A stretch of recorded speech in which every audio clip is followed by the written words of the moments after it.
What's up, everybody? I'm John Middlekauff. You know what I need you to do. Subscribe to our YouTube channel. We got content for days reacting to every NFL game all the time, every single day. Subscribe, like the videos. Let's go. What is going on, everybody? What a day in the old National Football League. We woke up, well, those of us on the West Coast, kind of came into the morning with Davante Adams getting traded to the New York Jets. A couple hours later, Amari Cooper was traded from the Browns to the Bills. Both teams essentially give up second-round picks. Win now mode. One team's 4-2 with a star quarterback in his prime. The other one is 2-4 with a 40-year-old. So we got a lot to talk about. Then something that I saved from yesterday that I do think there are brighter days ahead, or it can't get much worse. The inevitable happened today. Tom Brady officially given the thumbs up to buy a minority stake or approved as an NFL owner. Also, Richard Seymour, his former teammate in New England, also former Raider, was also under that umbrella as well. So Mark Davis adds a few partners and have some thoughts on that, the overall impact, and just something, just big picture on the Raiders. We'll do a little Penthouse, Outhouse. Haven't skipped that yesterday, just we had so much going on. And then Kauff on campus as well. A couple big games this weekend, and just a couple other overall thoughts on things flying around the college football world. But before we dive into anything, because, God, I'm pretty excited. This is sometimes Wednesday show. Monday, a lot going on. Tuesday is the Players' Day out. It's usually kind of dull. Not today. Not October 15th. What a morning. But before we get into it all, I got to tell you about my friends, my partners, and the official ticketing app of this podcast. You guys want to go to a game?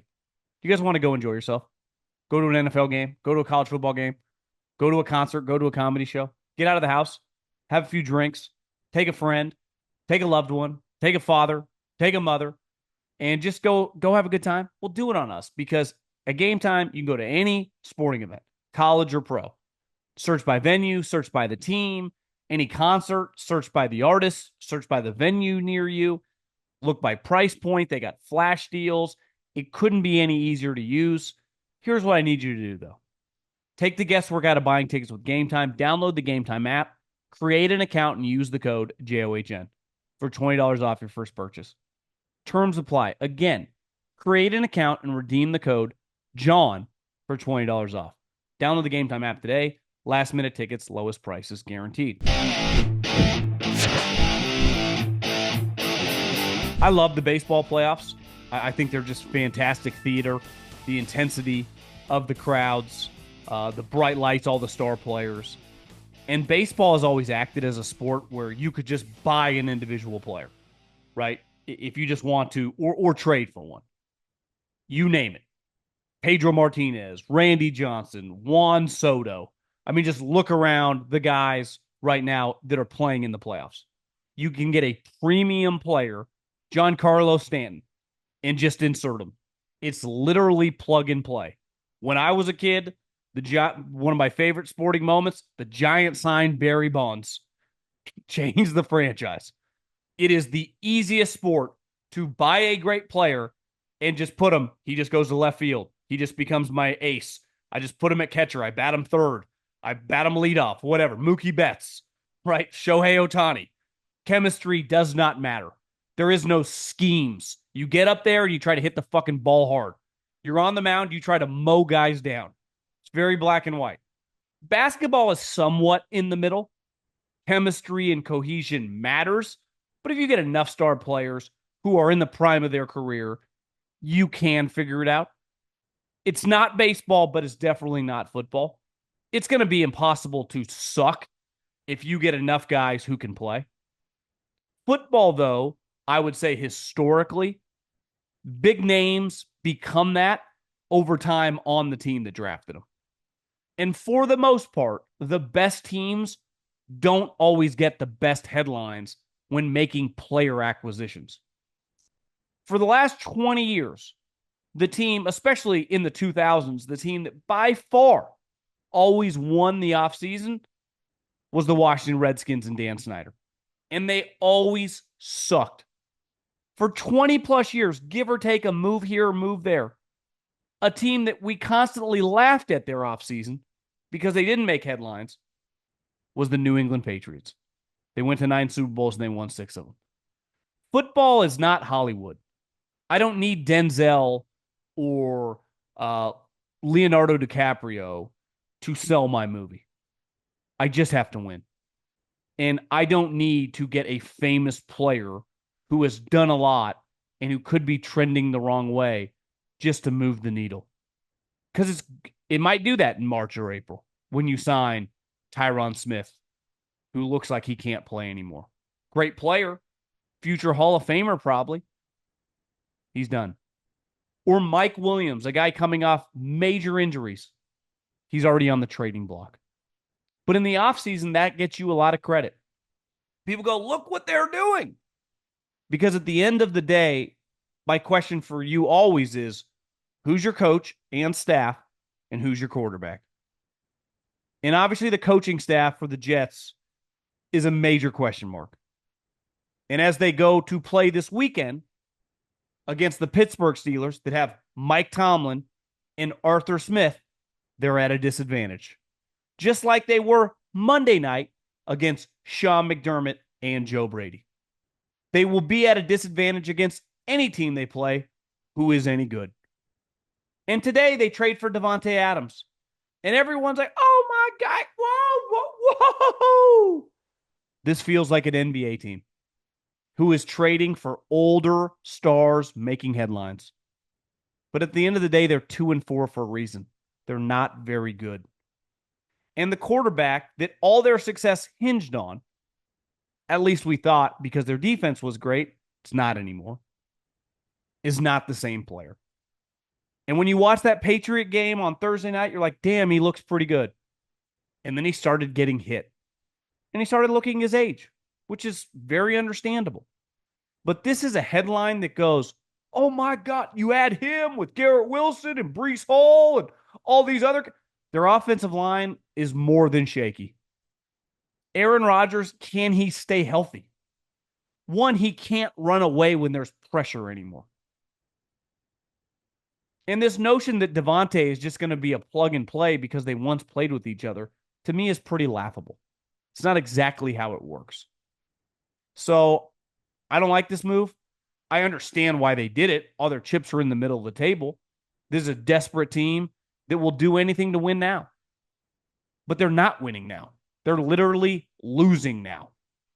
We don't do moral victories in the NFL. That happens sometimes in college. And rightfully so. If you're a team that is not nearly as talented as the other team and you go toe-to-toe with them, you can hold your head high. Not the way it works in the NFL. We played the Bills, you lost. And now you're 2-4 going on the road against the Pittsburgh Steelers. You notice what Mike Tomlin leaked out today? You don't know it's him leaking it, but it's out there in the ether. It's clearly coming from him. Russell Wilson might start. Russell Wilson's not going to start, but he's just messing with the Jets. He's forcing them to spend extra time watching that guy. They have the advantage. I don't think the Jets are going to win this weekend. I think the Jets season is going nowhere and going nowhere fast. And this is the type move that makes absolutely no sense for a 2-4 team. On the flip side, a 4-2 team that needs a little more explosion on offense, who is going to make the playoffs. Why? Because they always make the playoffs when Josh Allen's their quarterback. Makes a smart move. They literally make the same move. Trade a third rounder for a wide receiver. I love Amari Cooper with the Bills. One, because they're not depending on him just to dominate. He just needs to open up their offense a little bit. Because right now, Keon Coleman is not exactly a separator as a route runner. So if he can just become more of a jump ball guy, red zone target, and Amari, along with Shakir, as he gets healthy, can become your reliable 2nd and 8, 3rd and 7 type guys. We know the running game's good. James Cook, when he gets healthy, stud. And Ray Davis last night was like, damn, this is your backup running back? The Bills are good. And they're going to continue to be good because they're well run. And the Jets simply are not. The Jets are doing things that Dan Snyder used to do in 2006. That's not how you win in football. Think about some of the moves over the last like 5, 6 years. I'll just name a few. The Chiefs traded Tyreek Hill. Oh my, you can't do that. The Dolphins, look at Mike McDaniel and his cool glasses, haven't won shit. Meanwhile, the Chiefs use that draft capital to help rattle off back-to-back Super Bowls. The Ravens, anyone could have had Derrick Henry this offseason for not very much money. You're like, hey, Derrick, we'll give you 2 years, $16 million, $7 million signing bonus. You in? Yeah, I'm in. Leads the league in rushing, has 8 touchdowns. Think about Tampa. Most moves, and I'd add Derrick Henry is actually on the more headliney move, but his money does not dictate that. Think about Tampa Bay Buccaneers, who are 4-2, who last year not only won the division, won a playoff game, and had a pretty good showing against the Detroit Lions, who are clearly good. They got Baker Mayfield last year for $4 million. That was not a sexy headline when they signed him. Baker Mayfield has obviously changed their franchise. It currently leads the league in touchdown passes. Think about the Lions when they traded Matt Stafford to the Rams. I'm guilty of this too. Wait, you want Jared Goff? Jared Goff? 3 years later, he's easily one of the best quarterbacks in the NFC and been just a consistent guy and reliable player for them and help resurrect their franchise. Look at the 49ers, who have been to 3 straight NFC Championship games, who just went to the Super Bowl. They've been relying on Brock Purdy. No one said a peep when Brock Purdy was drafted at Mr. Irrelevant. And let's face it, and I was guilty too, the moment they had to play him, everyone thought their season was over. And still 2.5 years later, after he's proven he's easily one of the better quarterbacks in the NFL, people are like, he still sucks. But it's like, Davante Adams to the Jets is not going to work. It reminds me so much of the Lakers because Aaron Rodgers is now LeBron.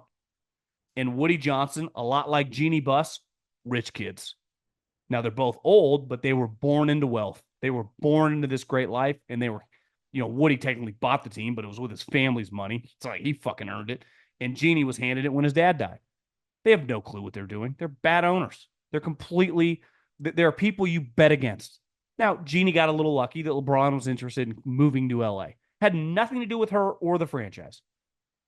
And then they listen to everything he wants to do. Want to draft my kid and he's going to play. Okay, we'll do it. Think about all the things Aaron Rodgers have dictated. The headlines of like, they just traded for Hassan Reddick, who now is back on the trading block. So the Bills don't do sexy things. They trade Diggs. How can you trade? Because we will, and we'll win 11, 12 games, no problem. And if we have to, we'll do what good teams do. Add a player like Amari Cooper during the season for a 3rd-round pick. So I think you saw last night, the Bills are the better team. I mean, if you watch that game and your takeaway is anything else, I can't help you. Now, the Jets aren't terrible. I'm not acting like the Jets are going to win 3 or 4 games, but that's not a good football team. And they haven't been a good football team for a long time. Speaking of another team that's a terrible football team, but I commend them for doing this, trading Davante Adams. Now, before I get into Tom Brady, overall, I believe the Vegas Raiders should knock this bad boy down to the studs. I'd nuke it all. Every single player would be on the trade block. Think about the division you're in. You have a current dynasty going with Andy Reid and Patrick Mahomes. You have Jim Harbaugh, who just showed up with the Chargers, who gets to inherit Justin Herbert. You've never beaten them. And we just saw the Denver Broncos play you now that Sean Payton has gotten rid of Russell Wilson and kicked the living crap out of you. You are not only clearly the 4th team in your division, you have no hope in sight because you have no quarterback. You have no business with any of these guys. You're not even remotely close to being a step away from trying to get close to like the 3rd place team. So to me, Colton Miller, Maxx Crosby, how many 1st-round picks can you get right now? Hey, Detroit, saw you just had a major injury. How about 2 1s for Maxx Crosby? You want to dance? We're ready. How many teams need left tackles? Colton Miller's on the block. Give me a buzz. The Raiders probably won't do that, but they should. Now, the good thing is, and I want to be positive here when it comes to the Raiders because it's been a really, really rough multiple decades. And it continues to be as we've watched them play this year. Well, not everyone watches them. Obviously, Raider fans are forced to because that's what football fans do. They watch their team win, lose, or draw, and you guys just lose a lot. A big part of losing is directly connected with Mark Davis. And Mark Davis relies on a lot of people that are way older than him and are connected to like the 70s and 80s Raiders. And the advice they consistently give him, I think, is fair to say, has not worked very well. He doesn't have close confidants who know what they're doing in his life.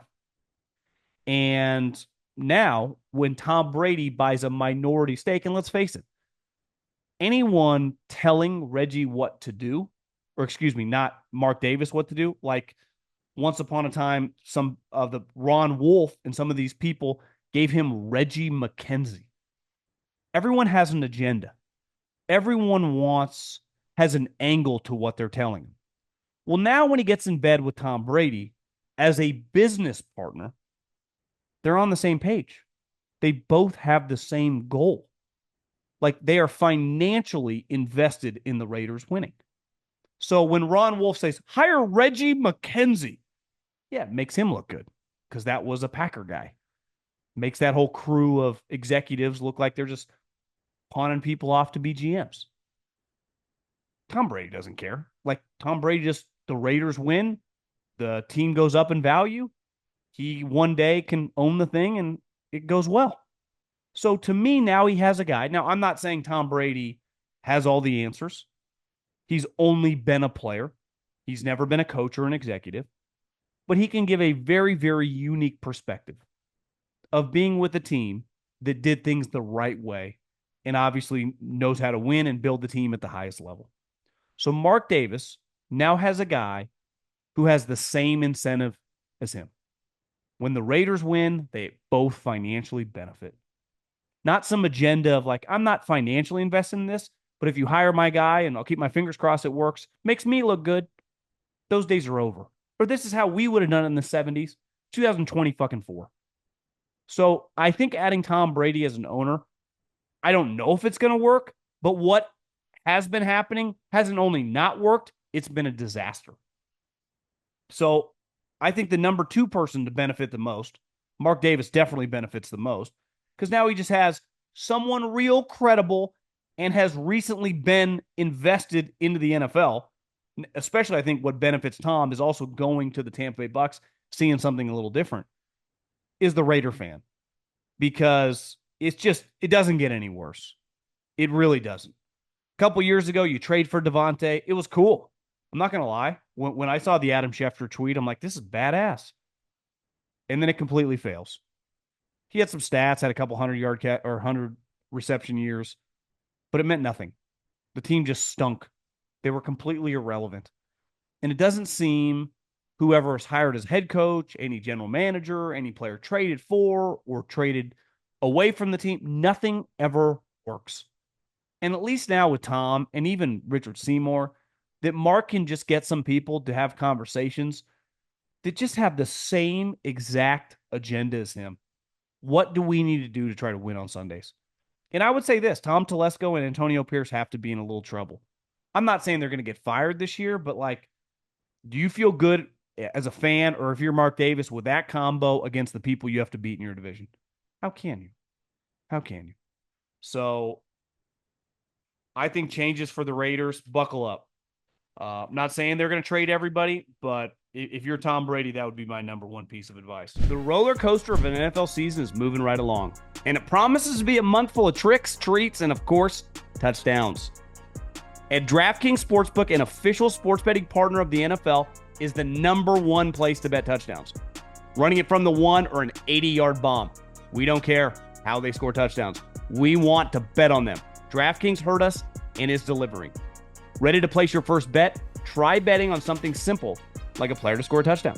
Go to DraftKings Sportsbook app and make your pick. Here's a reason for new customers to do a touchdown dance of their own. Bet $5 to get $200 in bonus bets instantly. Score big with DraftKings Sportsbook, the number one place to bet touchdowns. Download the DraftKings Sportsbook app and use the code JOHN. That's code JOHN for new customers to get 200 in bonus bets when you bet just $5. Only on DraftKings. Okay, a little Penthouse Outhouse. Starting with the Penthouse, we know the Chiefs are in that every single week, win, lose, or draw. The Ravens have clearly thrown their hat in the ring. I think those are currently the two best teams. We'll see. I mean, the Chiefs have a good game this weekend against the 49ers, who they've kind of owned. But the Chiefs can lose and still maintain their spot. Houston, listen, as someone that liked them 8-1 to be the number one overall seed, they have not looked quite as good, especially on offense. You know, when they ran the ball early in the season, they were just so balanced. Obviously, Collins getting hurt, but they're going to have a really good record. And they're going to win a ton of games, especially because of their division. So this is a team that I still feel pretty good about with that 8-1 bet. Not necessarily the team that I've watched play, but like they play the Jets in a couple weeks. I like the Texans, So you look at the Texans schedule, you're like, I like them in a lot of games they're playing, even when they're not playing like a ball. They can play their C plus game, and they've been winning games. So the Texans are definitely in there. And when you watch the Bills last night, you had Amari Cooper. Like when the dust settles, to me, it would be very, very shocking if the Final Four, obviously the two best teams in the AFC, Chiefs and the Ravens, but I think the Texans and the Bills. I think if one of those two teams is not in the Final Four, it would feel like a devastating year for D'Amico or Sean McDermott. The NFC, the AFC or the NFC North is a division you just quickly look at. Minnesota has not lost a game. They were just on a bye. We know how good the Lions have looked. It's pretty devastating losing Aiden Hutchinson. But we have seen teams lose great defenders and still make Super Bowl runs, still make playoff runs. I think they will be aggressive to add someone. Again, I will say this over and over. Maxx Crosby, 2-1s. Who says no? I think Green Bay is really good too. And I actually think they benefit from not winning the division because the way they play, like it's much better for them to go on the road to Levi Stadium in a game that's going to be 68 degrees or go on the road in the first or second round to Minnesota in a dome.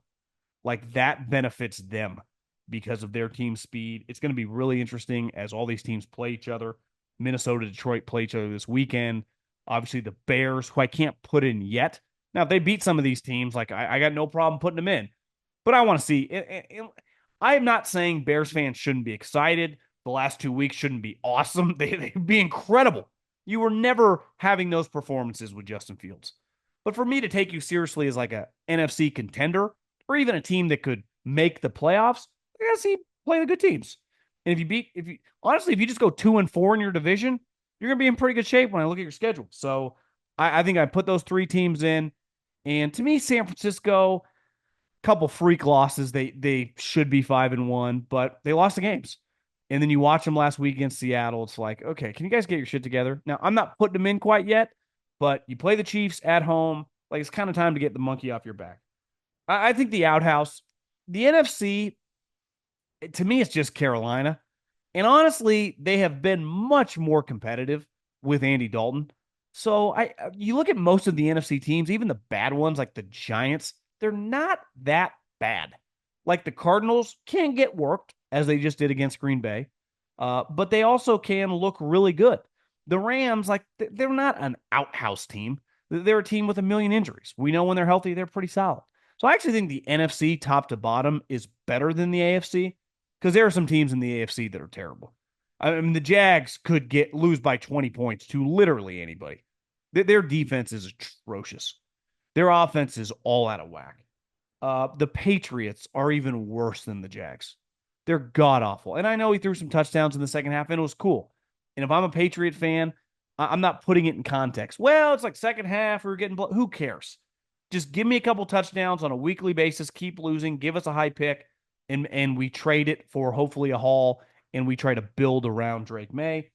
And then the Browns. I mean, it's pretty clear that they're going to roll with Deshaun Watson because of the money, and they're going to continue to suck because when you cannot score on offense, I don't care. One, their defense clearly isn't as good as last year, but even if it is good, you can't hold serve every single game. Eventually you crack. One, you get worn out because your offense is so quick to get off the field. Deshaun, I thought that was actually one of his better games, made some big completions on third down. But overall, like all the stats speak for themselves. Just an atrocious player. He runs into a bunch of sacks. I can't even imagine the amount of guys they're going to start turning on him. And not even because they personally hate the guy, but they're injured. They're playing their ass off.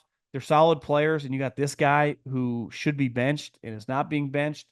And I think it shows the Browns know they suck and they're just going to go down with the ship. Trading Amari Cooper today is a good example of that. So I feel for you Browns fans because I think the year's got a long way to go. A lot more bad football, you know, coming down the train tracks. Okay, let's do a little cough on campus. I love college football. After the Red River game, just sweaty and just disgusting, I was like, let's just go to a bar, eat a little dinner, watch the second half of the Oregon Ohio State game, the Texas or the Tennessee Florida game. What other game was going on? Ole Miss LSU. There was a lot of good college football action. So we went to this place called Katy Trail, which was just a badass bar, had really good barbecue food. I think it's in uptown Dallas, probably like 10 minutes away from where we were staying.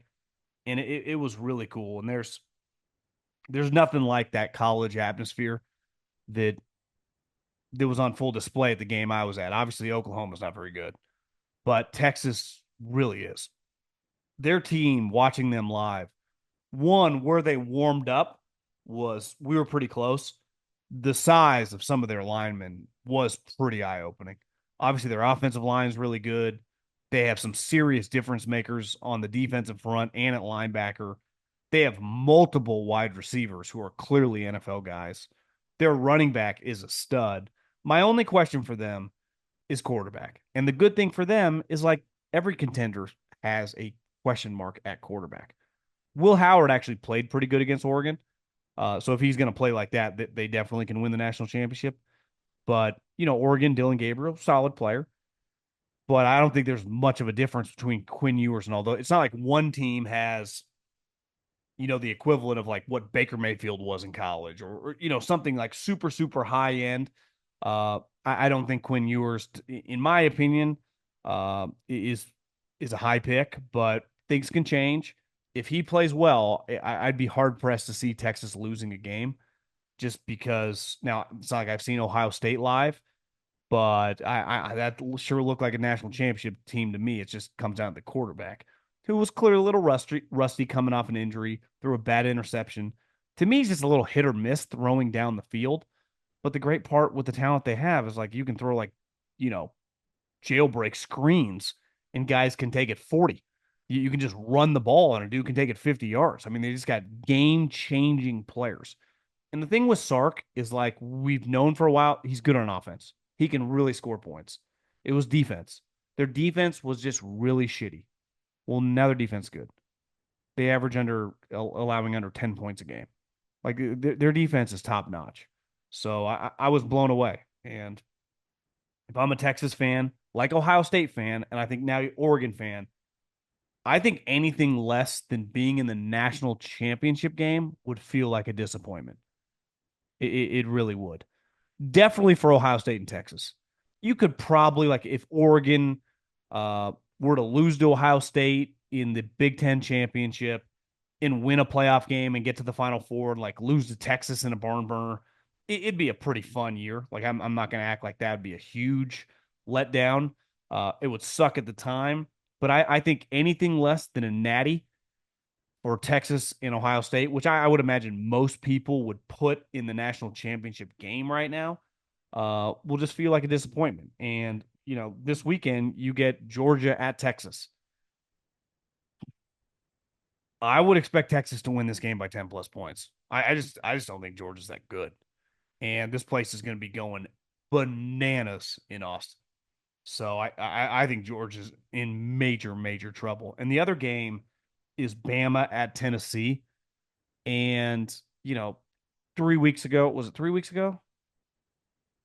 Yeah, it was 2 weeks ago that Bama lost to Vandy and Tennessee lost to Arkansas. Now, I think Arkansas is better than Vandy. Now, it turns out Vandy might actually be pretty solid, but I have a hard time. Like, I couldn't like I understand losing to Vandy and then losing. I didn't lose, but I got such bad service at the Cotton Bowl. I couldn't even get my ESPN app to work to see the score. So I didn't know what happened in that Bama South Carolina game till we got to the bar.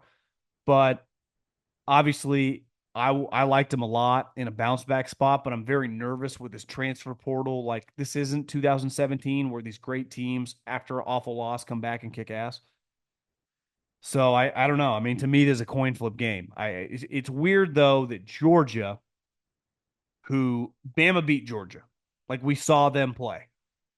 So then you lose to Vanderbilt, and Georgia jumps you in the rankings. I don't quite understand that one. If you tell me Bama had lost South Carolina, I would understand putting them above there, but they played. And whenever I hear people say, like, it shouldn't, there's more to it than just head to head. No, we literally fucking saw them on the same field playing each other. That's the whole point of the sport. I play you. Who wins? Right? Like, who's better? It's like, who's better at tennis? Well, we both grab rackets. We go to the tennis court. We play the game. Someone wins. Like, you're better than me. Right? On that given day. Now you can say over the course of the season, well, we've only had 2 weeks since. So if you tell me over like an 8-week span, Bama consistently looks as bad, okay. But like what happens if Bama wins this game and Georgia wins this game? You'd be like, okay, incredible win at Texas. Pretty good win in Tennessee too. And I would imagine in the polls, like, would Georgia still be above Bama? Kind of confuses me. Uh, Dan Lanning basically confirmed that they put the 12 men on the field on purpose at the end of the game to take away the big play, run off some time, which inevitably led to Howard just pulling a Dak Prescott and sliding with no time left in the middle of the football field. Pretty big moment for Dan Lanning. Like that game was going to be, I got to go back because I missed so much of it in transit, and you're at a bar, you can't really lock in. There's like 10 games going on at one time. Actually might do that this afternoon. Just throw it up on YouTube, see if they have like a condensed version. Is whoever was going to win that game, it was going to be a huge moment for their career, right? It's not the end all be all. And so many people are like, everyone get off Ryan Day.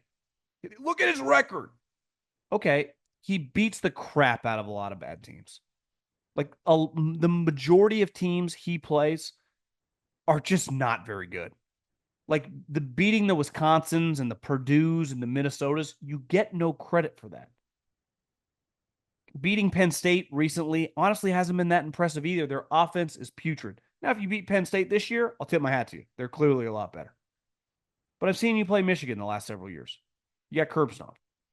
And the record in these games against highly ranked opponents is not great. And you can tell me, well, he's doing the right things. No one's disputing he doesn't have a good team. Like he's full of NFL players. But the whole point of playing the big games is like, can you win them? So it's like, yeah, DeBoer fucked up against Vandy. No one can argue that. But he also played Kirby the week before and was up 28-0 and found a way in a craziness in the second half to win the game. Like that's the goal here. Dan Lanning, like Ryan Day, hadn't won that many big games either, right? He lost to Washington 3 times. He lost to him twice in the regular season and once in the Pac-12 championship. So that was a big moment for him. And that was a coin flip game, and he found a way to win it. But I said this to Colin. We talk so much about this, and football coaches love doing this. It's about the process, the process, the process. Well, yeah, what's your result? Like, I'm interested in Saban's process or Andy Reid's process. Why? Because it results in wins. Like Ryan Day's process. Well, yeah, tell me his process against Purdue or Minnesota. Have way better players and beat the shit out of them. What happens when you play Michigan or Oregon? You'd be like, oh, it's on the road. I get it. I'm not acting like it's an easy place to play. But, like, are you going to win one of these?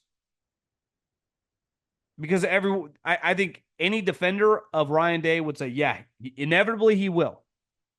Well, maybe. Obviously, he'll beat Michigan this year. Thumbs up there, buddy. That's going to be a tough one. I just think that in these big moments, like Dan Lanning threw a curveball in that game. That like are Ryan Day and Chip Kelly throwing that? Like I saw their moment. Two offensive guys and their quarterback fucking fell on the field with 0 seconds left. Like that happened. Meanwhile, Dan Lanning, defensive guy, is doing like Belichick Vrabel moves, out scheming you, out thinking you. So like that was a huge moment for one of those two guys, and it was turned out to be Dan Lanning, not Ryan Day. And no one, and I mean no one, has more defenders than Ryan Day. It's crazy. A couple other things. The Boise State running back, Ashton Jeanty, he's not going to win the Heisman. He could run for 7,000.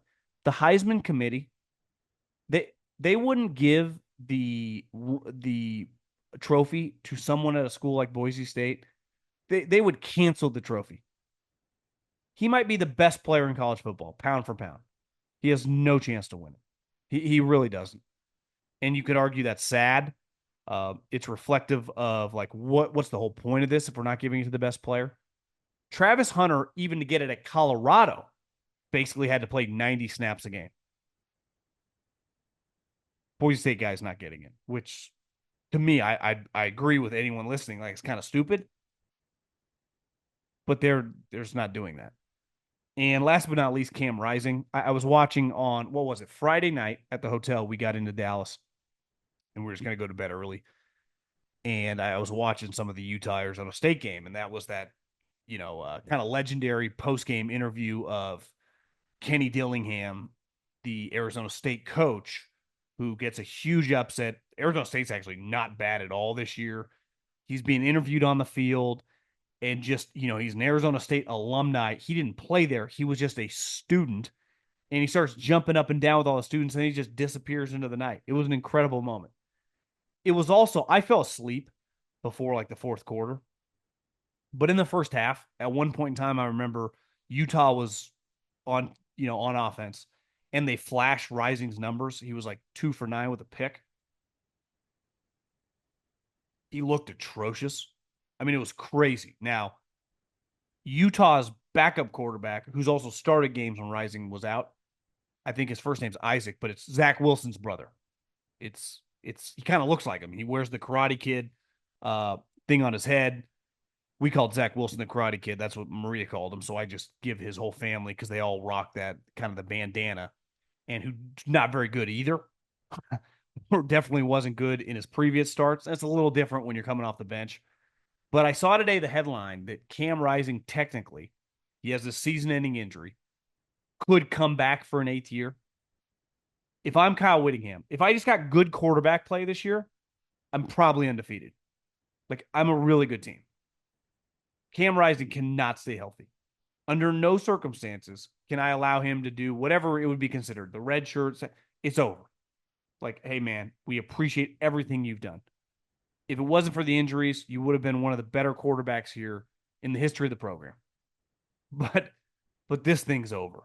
Honestly, the couple drives I saw before I fell asleep, the thing that I thought it was borderline insane that they left him in the game. Like you have no, it looked like me out there. You were just not going to beat this team who clearly isn't some shitty pushover anymore. And they lost. And Arizona State rushed the field. Pretty cool moment.